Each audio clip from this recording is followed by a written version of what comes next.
साल दर साल का ब्यौरा देते हुए बताएंगे कि कैसे कांग्रेस ने हिंदुओं का मजाक बना दिया। 1950 में आया आर्टिकल 25। कांग्रेस 1950 में आर्टिकल 25 को लेकर आई, जिससे धर्म परिवर्तन को मान्यता दे दी गई और सबसे ज्यादा किसका धर्म परिवर्तन हुआ ये सब जानते हैं। लेकिन ये तो सिर्फ शुरुआत थी। नेहरू 1950 में आर्टिकल 28 लेकर आए और हिंदुओं से धार्मिक शिक्षा का हक छीन लिया। लेकिन आर्टिकल 30 के तहत अल्पसंख्यक अपनी धार्मिक शिक्षा दे सकते हैं। धार्मिक शिक्षा के बाद निशाने पर थी धार्मिक संस्थाएं। 1951 में HRCE एक्ट, 1951 में Hindu religious and charitable endowment act लेकर आए। उन्होंने कारण दिया कि बड़े मंदिरों का रखरखाव सही से हो सके, लेकिन इसकी आड़ में कब्जे कर लिए, जिसके तहत भारत में मौजूद बड़े बड़े मंदिरों का प्रबंध सरकार। नमस्कार सभी को। आज मैं एक वीडियो आपके समक्ष इस वीडियो के शुरुआत से पहले प्ले की, उसको देखकर मैं बेहद ही आश्चर्यचकित हूँ और स्तब्ध हूँ। विधि के विद्यार्थी होने के नाते मैं स्तब्ध हूँ इस वीडियो को देखकर कि true intent of legislature and constituent assembly को किस तरह से न्यूज के माध्यम से फ्रस्ट्रेट किया जा सकता है, जो इसमें सीधे तौर से दिखाई दे रहा है। अनुच्छेद 25 जो धर्म को प्रोफेस, प्रैक्टिस एंड प्रोपेगेट करने की फुल आजादी देता है, जो subject to the condition of public order, health and morality है, इसमें कहीं ऐसे भाव नहीं लिखे, नहीं निकल के आते इसको पढ़ने के बावजूद भी कि ये फोर्स्ड कन्वर्जन की आजादी देता हूं। धर्म एक अति व्यक्तिगत मसला है जिसकी आजादी होनी चाहिए। आप कौन सा धर्म प्रोफेस करना चाहते हैं, मानना चाहते हैं, ये आपकी संपूर्ण इच्छा पे आधारित है। मगर इस प्रोविजन का इस्तेमाल कितनी गंदी तरह से किया जा सकता है, ये आज मैं देखकर स्तब्ध हूं। यूसीसी को लेकर हमें बेहद सजग होकर सोचने की जरूरत है, क्योंकि जब आप यूनिफॉर्म क्रिमिनल कोड को मान सकते हैं तो फिर यूनिफॉर्म सिविल कोड क्यों नहीं। इंसान तो हर जगह इंसान ही है ना, हर दम हर वक्त वो इंसान है।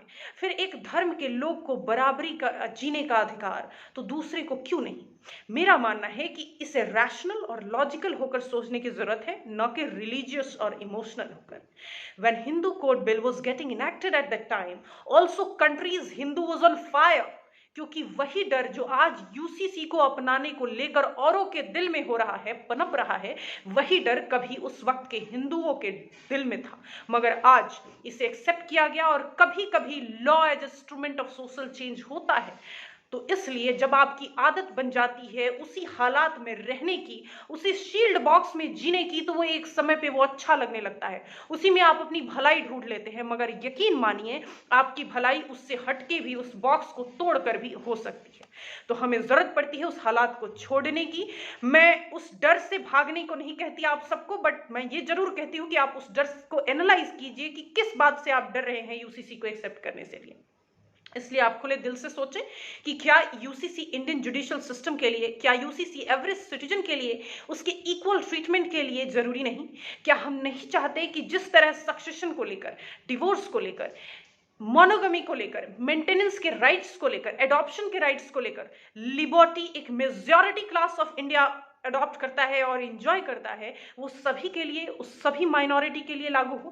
क्या आप नहीं चाहते कि full extent of individual rights and liberty दी जा सके, बराबरी सही मायने में लाई जा सके किसी धर्म से उठकर। So think twice and then react. UCC का आना डाइवर्सिटी एंड यूनिटी और एथनिसिटी से खिलवाड़ कभी नहीं हो सकता, ना कोई सरकार इसे कर सकती है। Even it will preserve the doctrine of unity in diversity principle in Indian context.